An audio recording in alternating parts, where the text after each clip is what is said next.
Uganda inasigalamu omuntu bannange abantu empapula nga baziteekesa maanyi mujjukire mutabani w'omulaalo wano Wisdom Kaye naye bwe yali yeteekateeka okugenda ku embassy yakola omukolo ogw'ekifere era nga bali n'omukulu oyo so bwe ndaba ebintu bwe biti era nze ng'omugezi manyirawo nti waliwo anaatera okutulabako waliwo anaatera okuyitamu naye akadde keekonze ndowooza oli myaka emituufu ekigenda okunoonya 10 emyaka ogendedde mituufu wano bakatongole bagenda balina 5 takyasobola kulonda magi tasobola kuyonja bulungi mukadde mabina naye bw'oba ogendedde mu 20s 30s nzikiriza nti osobola okukola ebweru ekyamakulu n'okolerera obukadde bwo era ebigambo bye njagala okusibirira my brother kuba nkimanyi nti oteekateeka mpapula era saawa yonna ogenda kulabikako ku embassy ako kakoje tukamanyi mukakozesa nnyo nga muteekateeka empapula Kaye Wisdom yakakozesa n'abalala bangi besaagala kwogerako kuba Kaye Wisdom mwogerako kubanga kyaliwo era ne ku mukolo gwo ogw'ekifere waliko so ekyokuyitamu at your age ndaba decision gy'okoze ya makulu nnyo okusinga ebirala byonna bye wali okoze genda ebweru weekolerere teriyo kyamakulu kisinga ekyo naye kano njagala kakusibirira nga akalowoozo Katonda mukulembeze nnyo mu ebyo byonna by'okola kyamakulu nnyo kuba tola nti obiteekateeka naye munnange osobola n'okutuuka ku embassy byonna nga obiteeseteese ne kigaana bwe muba temuli Katonda so byonna bikole naye Katonda yaba akulembera buli kimu n'ebweru gy'oyagala okulaga ojja kufunayo omukisa nze nkusiibudde bukyali nkusiibudde tonnatuuka kubanza indicators zonna zindaga oyagala kuyitamu era oteekateeka mpapula so muganda wange penge omukulu ono walimu wamunkwasa mutwale ku kyeeyo ky'ebuwalabu naye saawa yonna agenda kusalako eyo zomanyi nze mbabulira bwenti ne ku Kaye Wisdom nabagamba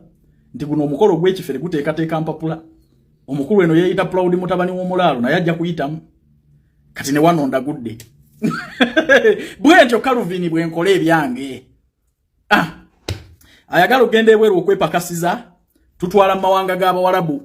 neetaaga basobola okuvuga bufooko lifuta mu kampani gwanga lya Kuwait salala ali milioni 2.5 ng'oli mwana wa bulenzi okuva ku myaka 21 paka emyaka 38 sente z'oteekamu ng'omaze kwata ku visa nga pamiti ogiina ey'oli ginoba ya kicupuli ab'ebweru mubimanyi bulungi nti ekikulu omanyi okuvuga tujja kutrainingamu oyiga bavuga bufooko lifuta obwo interviews a week eno temulwawo nnyo mumanyi okubeera eyo mu lulonda kambi naawe omwana ow'obuwala yandiyagadde okukola nga waitress Dubai emirimu mu mahoteri twagifunye dda n'ow'obulenzi ayagala okukola nga waiter salala atandikira ku milioni 1.8 paka ku milioni 2.5 bw'oba emirimu ogitegeera bulungi bakusuza bakuliisa contract za myaka 2 bakujjanjaba nonya kuba staff eva kunoti 7 noti nkaga 7 26 ntegerekese oba noti 7 4 17 45 27 ojja kuba tufuna buterevu ojja ogenda ebweru weyolere ku nsimbi nenga my brother nkwagaliza bisinga mu nteekateekayo ey'empapula saawa yonna nkirabo oyolekera ku embassy naye Katonda akuteremu baraka ebirungi byonna mbikwagaliza okoze decision ekyasinze okubeera entuufu mu bulamu bwo n'omuntu aliyo nga tolina mulimu to hesitate nga genda bweru mugende bweru mwepakasize ng'emyaka gikyasobola ng'amagumba gakyasobola okyasobola okukuuta embalaasa amabina ne gwe n'ogenda mu kukyeeyo mu myaka egy'obukadde Gloria Buji ng'oggyeko okuyimba what else can you do nkusaba bw'oza okuse lowooza nnyo ogambe nti nyinza kukola ki ng'oggyeko okuyimba kuba Kampala yenna asobola okuyimba ng'ayingidde studio omuntu bw'ayingira studio batuwa autotune ezo ne baba wabiki omuntu yenna asobola okuyimba naye bakukwasa akazindaalo ku live performance okakasa nti wali byabadde birala na wano birala ekirala bw'oba oza okuse weewulirize nabaddeko ewalutalawo naye bw'ozuukuka nkusaba performance eyo gizzeeko wazze ng'onyumye nnyo figa kyekyo nga mu butuufu owoomye naye nga kyoteeka ku tebo emmere gyojjulira abali atalina nyashi wo mama atalina nyashi What else can you do besides singing? Sagala nze kuteeka muntu wansi naye you can do better. Uganda judde ebintu bingi. Annange sagala kuteeka muntu wansi kimpisa bubi.